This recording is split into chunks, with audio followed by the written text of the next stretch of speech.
This is the new wave, where things have evolved. The game ain't the same as it once was. This is NBA Live. Here, you can be the one and shine like the league's best. Anybody can get shook or dunked on or crossed up. And your newfound control over your strength, skills, and style is a beautiful thing. So do you want to be the one or the one who gets left behind? You have the ability to dominate on both ends of the court. It's all in your hands now. But remember this, the path to being the greatest, being the one, does not stop at the NBA.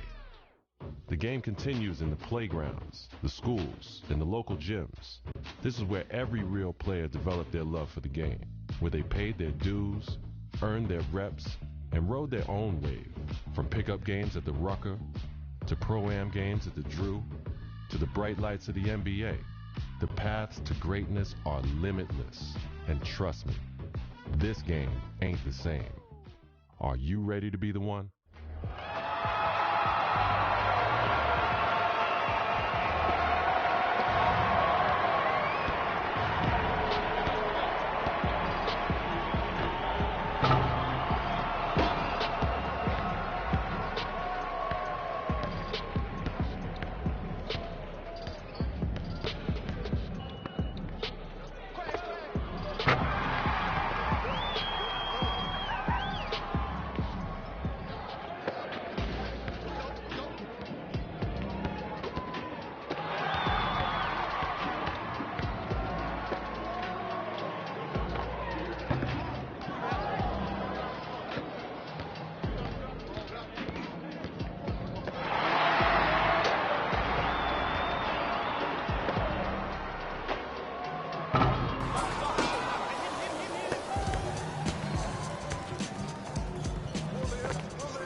you see the difference?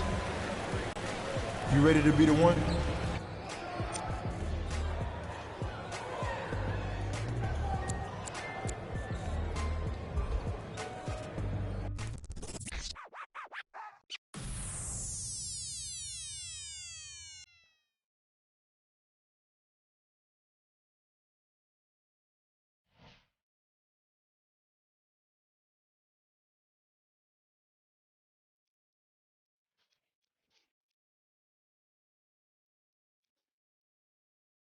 The LA Clippers.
Let's start creating your look.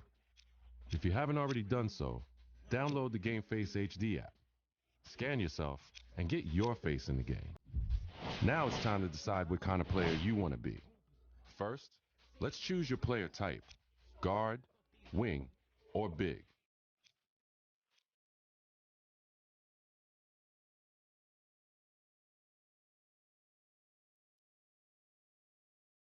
Now, let's define your style of play. This will determine the impact you have on the court. Now, it's time to choose your player's height and weight. Every choice you make here will affect your player's physical capabilities, both good and bad. So choose wisely before you lock in.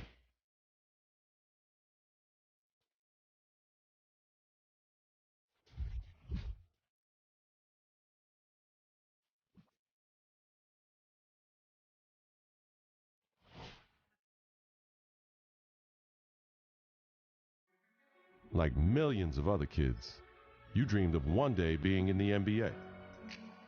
You wanted to be a star. And someday, to rise above and become the greatest to ever play. You dreamed of being the one. But the road to stardom is never easy.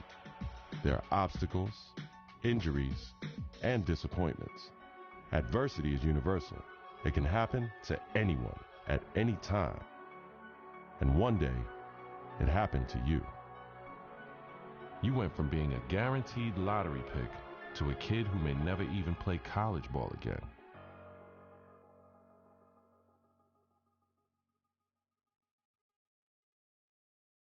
Now, look, it's always bad to hear about injuries, especially to college kids, of course. Yeah. But Stephen A. Smith, this one is particularly disheartening because we are 2 weeks into the season, and one of the top NBA prospects in the country goes down potentially with a season-ending injury, a knee injury. That's a killer. I couldn't agree more. When I heard he was carried off the floor today, all you can do is find yourself hoping that he'll make it back. That's the bottom line. But my heart goes out to him because I didn't expect this. This is a devastating injury. It's never good to have something like this happen to you. The team doctor broke the news: torn ACL, sprained MCL, and a torn meniscus. Surgery was scheduled, but your game will likely never be the same. At the 2016 NBA Draft, your name is still mentioned. Not as a prospect, but as a cautionary tale.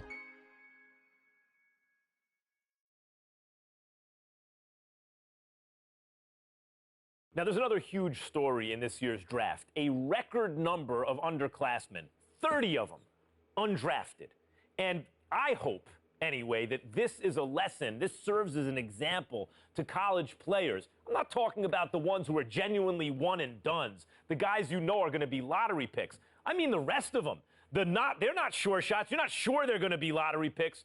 Don't just use the college system for a year thinking you're going to bounce. It doesn't work like that. Please. If you don't have the talent, it doesn't work. You got to be cultivated in the system. Please. There you go again with your blanket generalizations. You know how you are, oh, Max. The woe is me. Oh, my Lord. I can't take it. I just can't take it. It's a case-by-case basis. You can't just blanketly decide this should not be one and dones or this should be one and dones. You got to go on a case-by-case basis. Some dudes deserve to be one and dones. Some people don't. It's on a case-by-case basis. And that is my point. Thank you for making it for me. Every kid thinks they're the exception to the rule. And members of the media like, Stephen A. Smith, are encouraging these kids to come out early. Look, Max, bottom line is this. You got to take this into consideration. You had two dudes. They were called the Height brothers. Now, you had Nick Howard. This kid had a lot of promise. What does he do? He goes to college. Very uneventful first year, no doubt. The second year, he was pretty good. Here's the problem. The NBA, it's not about pretty good. You need to be great on the collegiate level, on the prep level, in summer leagues and what have you, in order for you to get the stature that you deserve. That's the bottom line. You're pretty good ain't good enough to be that stud NBA. That's exactly my point. Let me finish. There's another example. I did say the Height brothers. I wasn't talking about one individual. I was talking about two. What happens? One and done in a different way. 1 year, one ACL injury later, and look where he's at now. His future is clearly uncertain. So you got to take advantage of that opportunity because you never know when an injury is going to cost you everything. Stephen A., listen to yourself. Let's listen to yourself for a second. You give one argument for why a kid should come out early, a one-and-done situation. I can give you 30 arguments this morning alone why they should stay in school. And now you have to wonder what a kid like Nick Howard, who has given up his college eligibility, does next. What does he do next? First of all, don't sweat the technique. The argument, or one argument, as long as it's strong enough, that's all that matters. That's number one. Number two, the Height brothers was something special. What they really, really need to do. I'm going to tell you what they need to do, Max. They need to get back to playing together. My sources are telling me the ACL injury has been completely healed. So go on a pro-am circuit. Go in summer leagues. Do what you got to do to get back on the court together to remind everybody of what you once were. Because once you pull that off, the sky's the limit. That's what they need to do. Get back to playing ball together, because when people see what you can do as one, the other arguments don't really matter. Like I said, don't sweat the technique.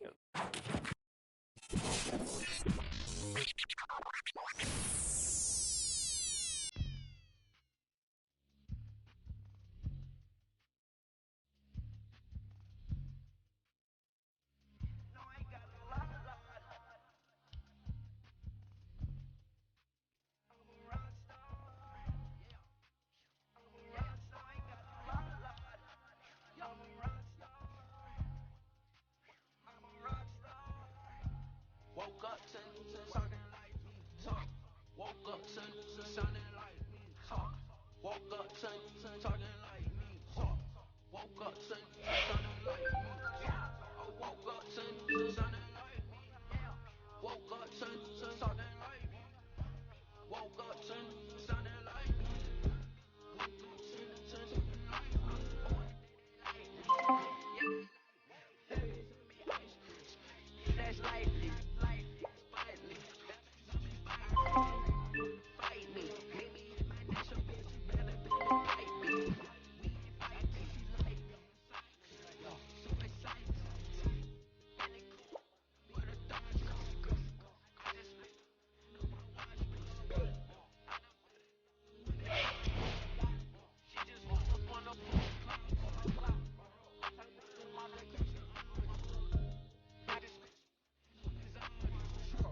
mecca of basketball. The original Rucker League began here in 1947. 9 years later, the tournament found a permanent home uptown at PS 156 Playground. Those early Rucker days showcased talents like Lou Alcindor, Wilt the Stilt, and Earl the Pearl. It's also where Julius Erving became the Doctor. In 1974, the park was respectfully renamed Holcomb Rucker Park in honor of the tournament founder. Now, many have influenced the growth of the Rucker since, but none more heavily than the late great Greg Marius, founder of the EBC. Many would argue that the Ruck is the birthplace of true street ball and the crossover dribble. Considering New York City's penchant for flashy guard play, there are few who can challenge that. After the legendary exploits of Rucker alumni like Rod Strickland, Rafer Alston, and Kyrie Irving, it goes without saying that getting crossed up or banged on can happen to anybody at any given moment here. It's no wonder that this unassuming uptown playground has become the most widely recognized street ball court in the world.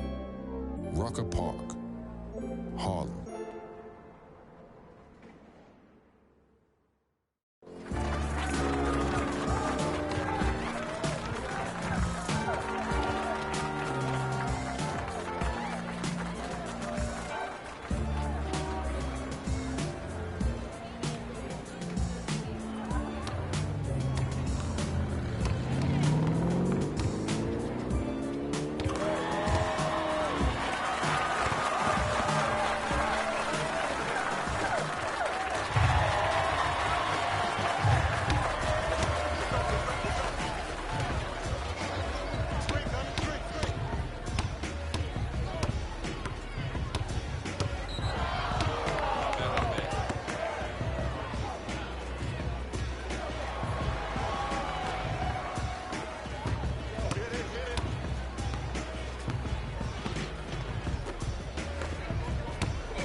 got him. Here we go.